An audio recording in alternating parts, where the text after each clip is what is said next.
अस्सलाम वालेकुम फ्रेंड्स, कैसे हैं आप लोग। उम्मीद है कि आप लोग खैरियत से होंगे। तो एक इकनॉमिक्स से अभी हम लोगों ने स्टार्ट किया हुआ है सेशन, तो इकनॉमिक्स भी इंशाल्लाह ताला हम लोग पढ़ने की कोशिश करेंगे। तो हमारे पास जो टॉपिक है आज का वो है introduction to unemployment. What is unemployment,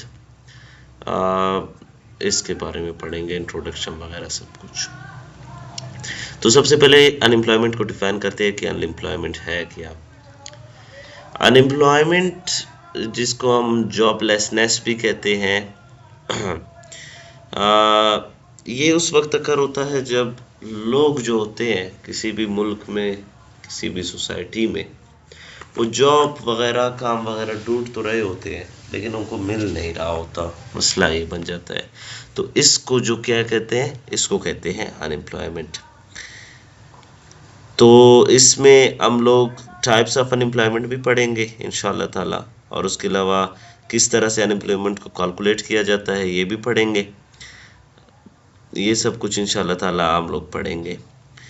unemployment आई हो तो क्या होगा, इसके इम्पैक्ट्स क्या होंगे हमारी इकनॉमी पर, वगैरह वगैरह। तो सबसे पहले जो डेफिनेशन है वो है the state of being joblessness, jobless और looking for a work.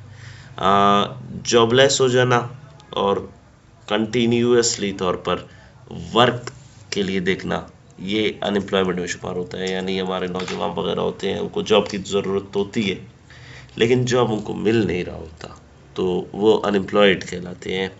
Unemployment also refer to as joblessness occurs when people are without work and actively seeking employment, actively seeking employment.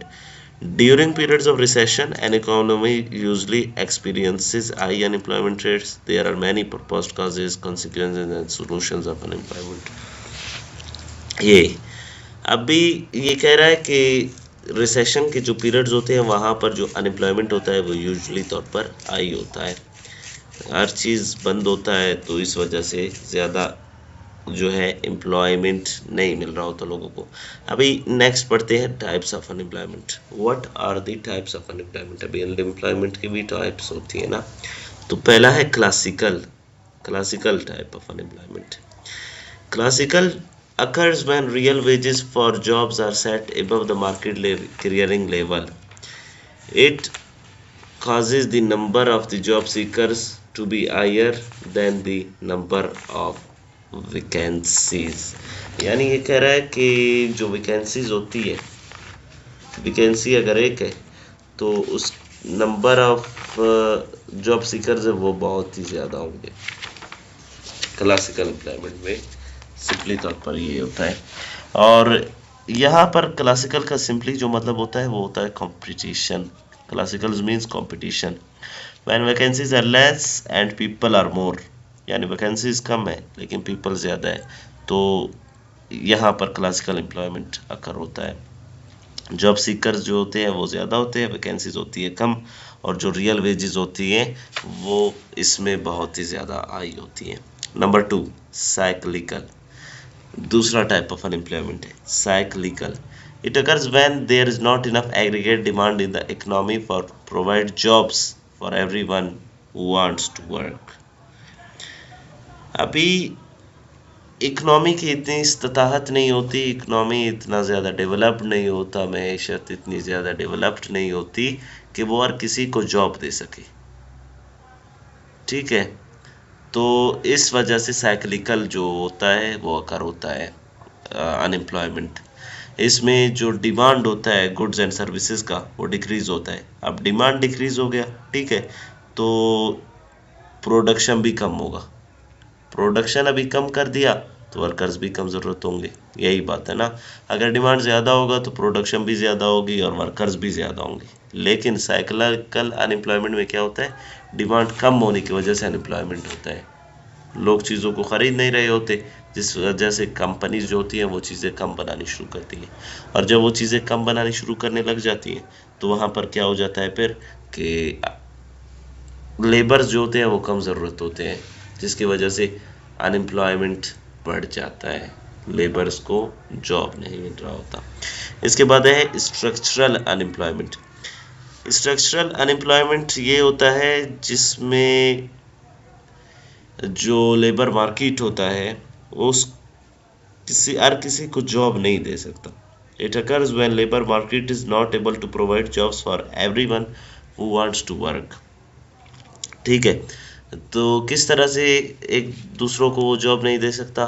वो इस तरह से जॉब नहीं दे सकता कि मिसाल के तौर पर अभी एक ऑर्गेनाइजेशन है, उसको चाहिए एक सिविल इंजीनियर उसको एक चाहिए, लेकिन जो वर्कर है, जो जॉब सीकर है, उसने किया हुआ है बीएस एजुकेशन या बीएस सोशियोलॉजी या बीएस साइकोलॉजी या इकोनॉमिक्स पढ़ा हुआ है। तो जो मांग रहा है वो मांग रहा है सिविल इंजीनियरिंग की डिग्री और सिविल इंजीनियरिंग की एबिलिटीज़, और जो वर्कर है उसके पास है एजुकेशन वाली एबिलिटीज़। तो यहाँ पर मिसमैच हो जाता है, जिसकी वजह से जो ऑर्गेनाइजेशन है वो जॉब नहीं देता उसे और अनएम्प्लॉयमेंट अकर हो जाता है। ये बात यहाँ पर बयान की गई है कि मिसमैच होता है स्किल्स के दरमियान। ऑर्गेनाइजेशन को कुछ और चाहिए और लेबर के पास कुछ और है। ठीक है, नेक्स्ट फ्रिक्शनल एम्प्लॉयमेंट अनएम्प्लॉयमेंट। इसको क्या आप आरजी अनएम्प्लॉयमेंट भी कह सकते हो। वो किस तरह से कह सकते हो कि मिसाल के तौर पर अभी एक जॉब आप कर रहे हो, मिसाल के तौर पर क्लर्क की जॉब है आपकी। अभी क्लर्क की जो जॉब है वो आप कर रहे हो, लेकिन वो जॉब, उस जॉब के होते हुए कोई और ऑर्गेनाइजेशन आपको एक जॉब ऑफर कर लेता है। अभी वो ऑफर आपको कर लेता है जब वो जॉब, तो ये जॉब जो आप कर रहे हो ये आपको पसंद नहीं आता, आप इसको छोड़ देते हो, दूसरे जॉब की जानिब जाते हो।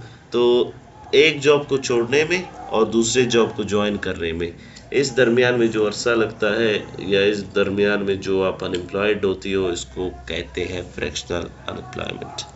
transitioning from one job to another or shifting from one job to another।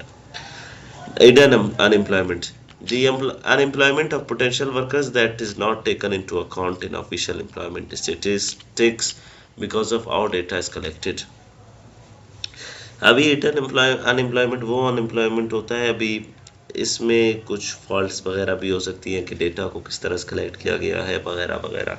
Unemployment की डेफिनेशन हमने इस तरह से पढ़ी कि जो है वही लोग अनएम्प्लॉयड कहलाएंगे जो जॉब के लिए एक्टिव है, जॉब ढूंढने के लिए एक्टिव है, जॉब एक्टिवली तौर पर ढूंढ रहे हैं वर्क। अभी हिडन अनएम्प्लॉयमेंट में हम उन लोगों को कंसीडर नहीं करेंगे जिनके पास जॉब तो नहीं है, ठीक है माना, लेकिन वो जॉब नहीं ढूंढ रहे, यानी वो वर्क नहीं ढूंढ रहे, तो उनको अनएम्प्लॉयड हम नहीं कहेंगे। मिसाल के तौर पर किसी घर में अगर कोई शख्स है, वो कहता है कि मुझे जॉब की कोई ज़रूरत नहीं है, मैं जॉब नहीं करना चाहता, तो उसको हम अनएम्प्लॉयड नहीं कहेंगे। ये उसूल है। तो यही शख्स फिर किस चीज़ में आएगा, वो हिडन अनएम्प्लॉयमेंट में आएगा। और लॉन्ग टर्म अनएम्प्लॉयमेंट क्या होता है? लॉन्ग टर्म अनएम्प्लॉयमेंट वो अनएम्प्लॉयमेंट होता है जो कम अज़ कम 1 साल के अरसे तक के लिए रहता है। तो ये हुआ लॉन्ग टर्म अनएम्प्लॉयमेंट। इंशाल्लाह ताला नेक्स्ट वीडियो में हम देखेंगे कि अनएम्प्लॉयमेंट को मेजर किस तरह से किया जाता है। तब तक के लिए इजाज़त दीजिए। अल्लाह हाफिज़। इंशाल्लाह ताला मुलाकात होती रहेगी।